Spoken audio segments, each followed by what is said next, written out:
each worker may bloom, secure from the pests, obeying contradictory thoughts. Unification of thoughts is more powerful a weapon than any fleet or army on earth.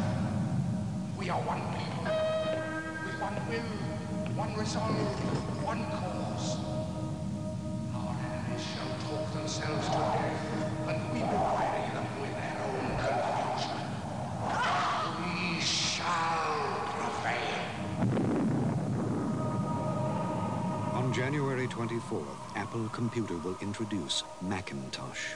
And you'll see why 1984 won't be like 1984.